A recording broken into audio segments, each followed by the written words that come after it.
बिस्मिल्लाहिर्रहमानिर्रहीम। अस्सलामु अलैकुम। मैं हूं आपका होस्ट अब्दुल बासित और आप देख रहे हैं रॉयर्स टीवी। आई होप आप सब जहां भी होंगे वो खैरियत से होंगे।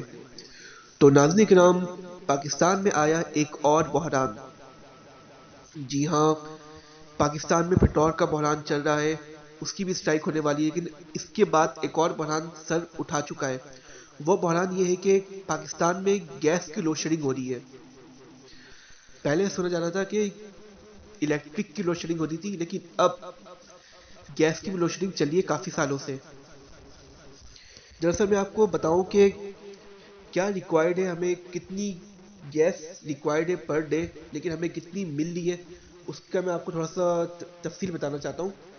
हमें रिक्वायर्ड जो है, हमारी जो रिक्वायर्ड गैस है वो तकरीबन 6 to 7,000 MFCFD है। MFCFD means million cubic per feet day. ये गैस की एक फॉर्म है, जैसे NGS natural gas as a इसकी फॉर्म हम कह सकते हैं कि million cubic per feet day. हमें कितनी चाहिए?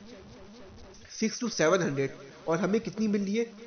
4,000 से 4,500 तक हमें मिल रही है MFCFD। तो नाज़रीन किराम, आप समझ सकते हैं कितना डिस्टेंस हो गया, यानी कि 1500 टू 2100 तक मिनिमम ये डिस्टेंस है। इतना हमें रिक्वायर्ड है गैस, लेकिन इतनी कम होने के बावजूद जब भी ये लोड शेडिंग इसकी चल रही है बहुत ज़्यादा। हमने देखा है कि ऐसे कई इलाके हैं जहाँ पर रात को गैस गायब हो जाती है, रात भर गैस नहीं रहती है। लोड शेडिंग चलती है रात को 10 बजे से लेकर सुबह 8 बजे तक।